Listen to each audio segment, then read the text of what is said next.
night, and I've just got back from a epic weekend at Tankfest 2016.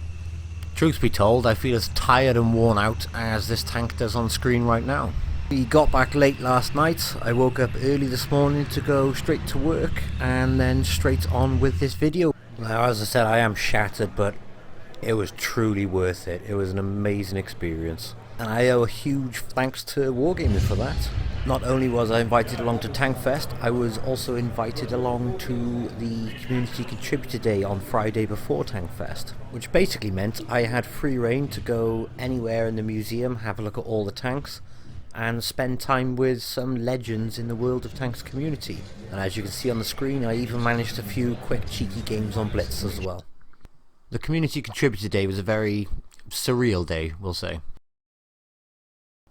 Not only did I get to meet some absolute legends like Richard Cutland, better known as the Challenger there, or Jingles and Rita by here, I actually got to spend the time getting to know them and hanging out with them all for the entire day. It was amazing to get contributors from every single platform, every wargaming game together to all hang out, talk about the communities and just get along. They're all genuinely such nice people and they were so much fun to be around. I'm pretty sure none of them need an introduction, especially people like obviously Jingles, Rita and Quicky Baby. But you've also got people like the Beard guys. They are amazingly good, they are highly hysterical, and they're on Xbox, so if you play Xbox, I strongly recommend getting to have a look at their channel. And although none of the others like Maxwell, PointyhairedJedi, Circon, Sir Havoc, MisterCroo, Aging Jedi, obviously you've got Aminette on Blitz, and you've got Mad Friday. All of those gamers were there, and although none of them except myself and Aminette stream and YouTube videos for Blitz, you can still learn a hell of a lot from their channels. So I've put everybody's channel in the video description. Like I said, the vast majority of you won't need it. You've probably already seen their channels, but if you haven't, I really do recommend a look. Now, up until this point, I've never actually stuck a photo of myself on my YouTube page, but obviously by these repeat photos, you've obviously guessed, Muggins by there is me. The girl in the middle is Sophie Gamer, who came all the way from the States. She's a US community contributor. And then we have Aminette as well. Obviously, aside from meeting community contributors, I also met up with our staff. In the middle of the screen at the moment is the Beard guys, and the girl in the middle is Cinder, wearing a beard provided for her by the Beard guys. So there on the day was Sofilien, who does a lot of our community stuff, and also Hector managed to get himself onto a Leopard 1 round the show, which I must admit I was super jealous of. Now, aside from mingling with the community, obviously it was all about the tanks. Here you can see us walking through the conservation area, which at this point in time there was nobody in because we were in on Friday, and we got to have a good look at all of the tanks all around there. The tank we just went past was a Walker Bulldog, which is one tank I am itching to see in the game. I recorded so much on this day, but at this point in time, as you look between the tanks, we see what we think is either a T-59 or a T-54/T-55.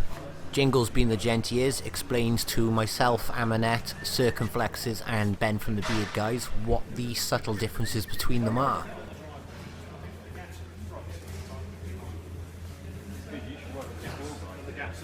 Think of the T-54 and the T-55, the gas becoming better, it's back here. Oh, I never know that. I honestly can't express enough how much of a nice guy he is. It really was an absolute pleasure to meet him.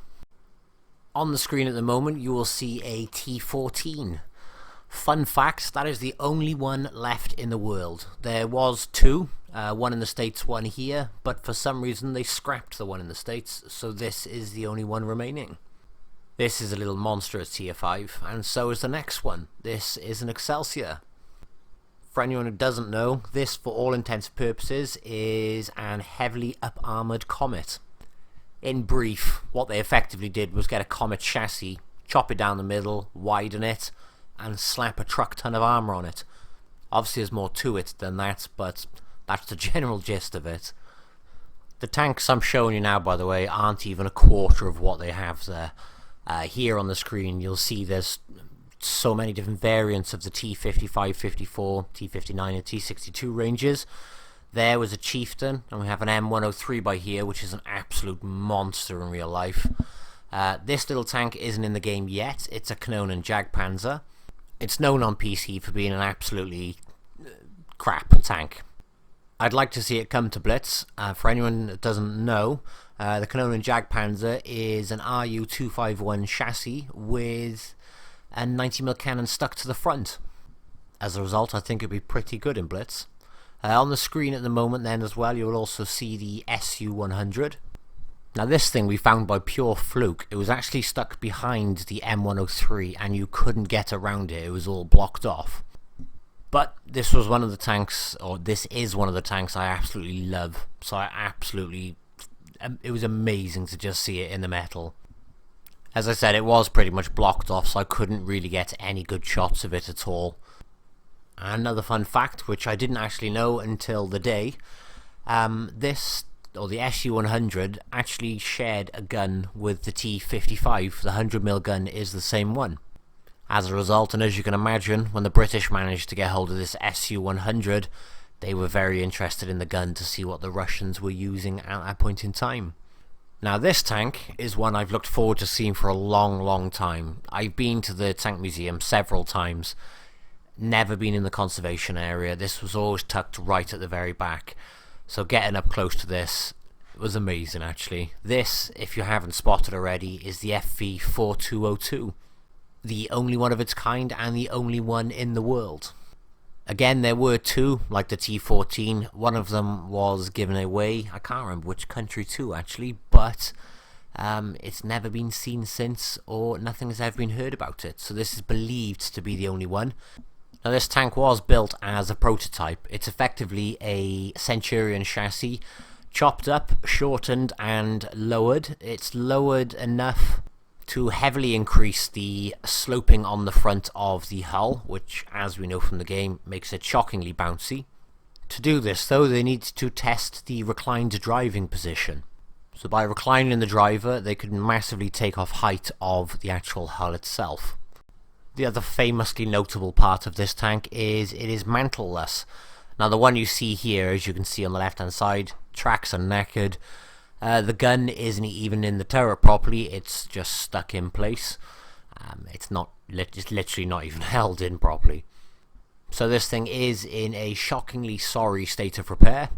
I would love to see this thing fixed up one day, but obviously they have a shed load of tanks to actually do that with first.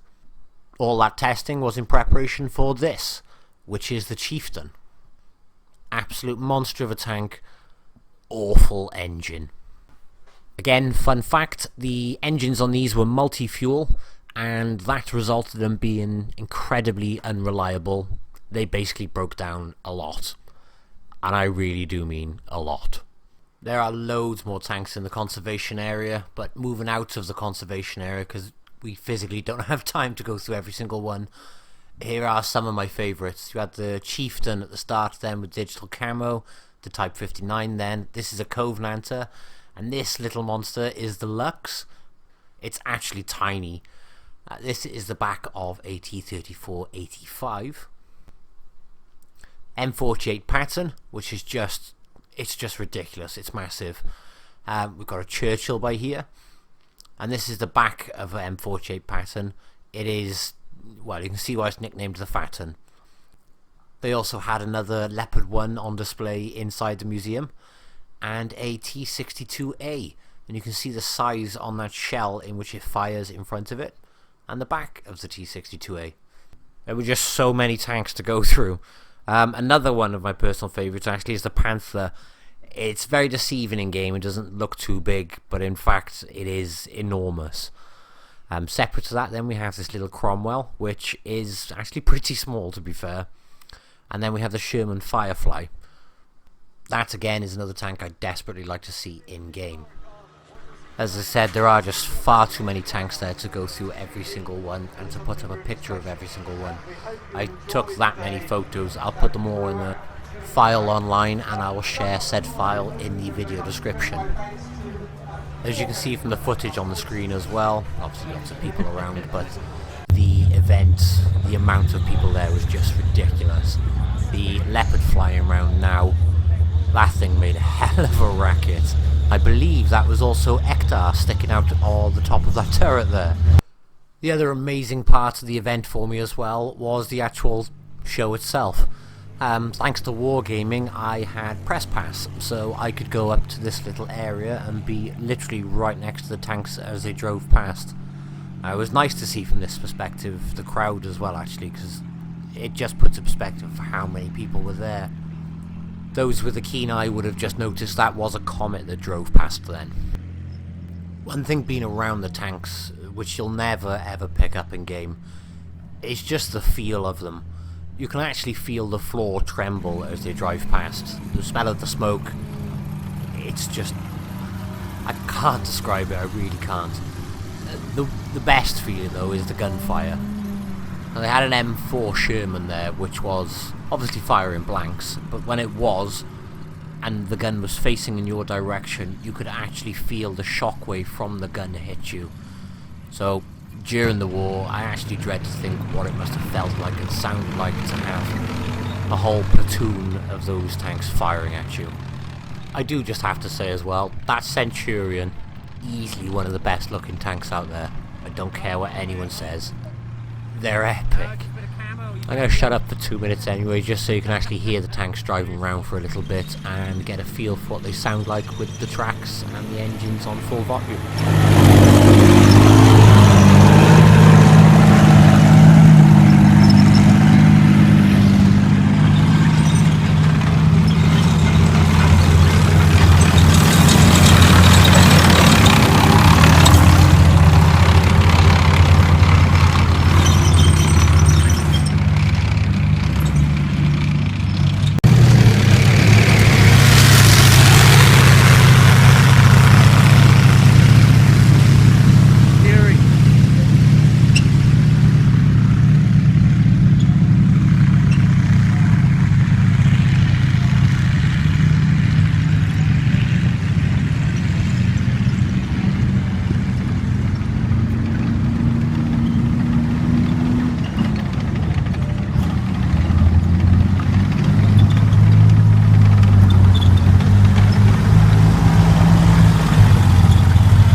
Obviously we can't have a tank video either without showing you one of the most iconic tanks of all time.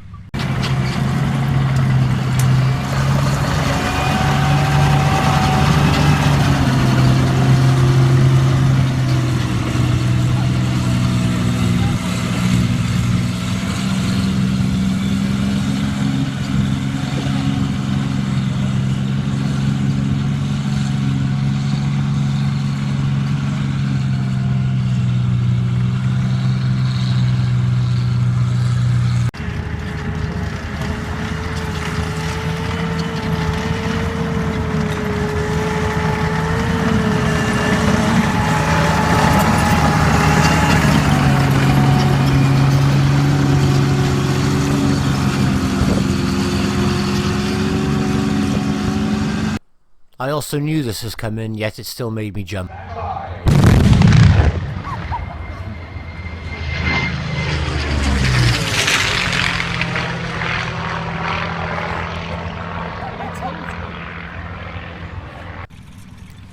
Even the museum staff behind me knew that that explosion was coming, yet she still jumped a mile when she heard it.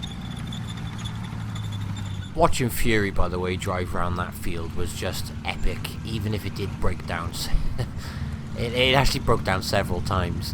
It was at this point in the show that they actually put on a reenactment between the American forces and the German forces. I won't rabbit on to the next bit just so you can hear the gunfire from the tanks, the 50 cal, the artillery shots. The noise from all of them was just incredible. As you've probably guessed by 15 minutes into this video, I was literally like a kid the entire time. I was jumping around everywhere with excitement.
I think it's about time I start to wrap this video up before it goes on too long as well. Another thing I haven't mentioned yet, which pretty much made my weekend, was you guys. All the Blitz players I met, like Russell Answer on the screen now, all the Yeast subscribers, the wargaming staff, my friends, everybody who made the atmosphere what it was.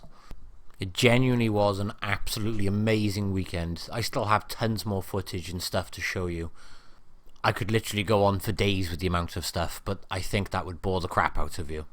Before I do close the video, just to remind you, you have until end of the day on the 28th of June to submit your highest damage in a tier 6 tank to win a TOG. Full details of that are in the previous Tankfest video. I'm also working on the SU 12244 Do's and Don'ts guide, which will be up on the channel within a few days. And obviously we have the new German tank destroyer line coming to Blitz, so I will have as many guides as possible on them as soon as possible as well. So, obviously thanks for watching. If you're not a subscriber and you're watching, genuinely appreciate it if you do subscribe. Obviously click the like, and I will catch you all soon. Bye bye.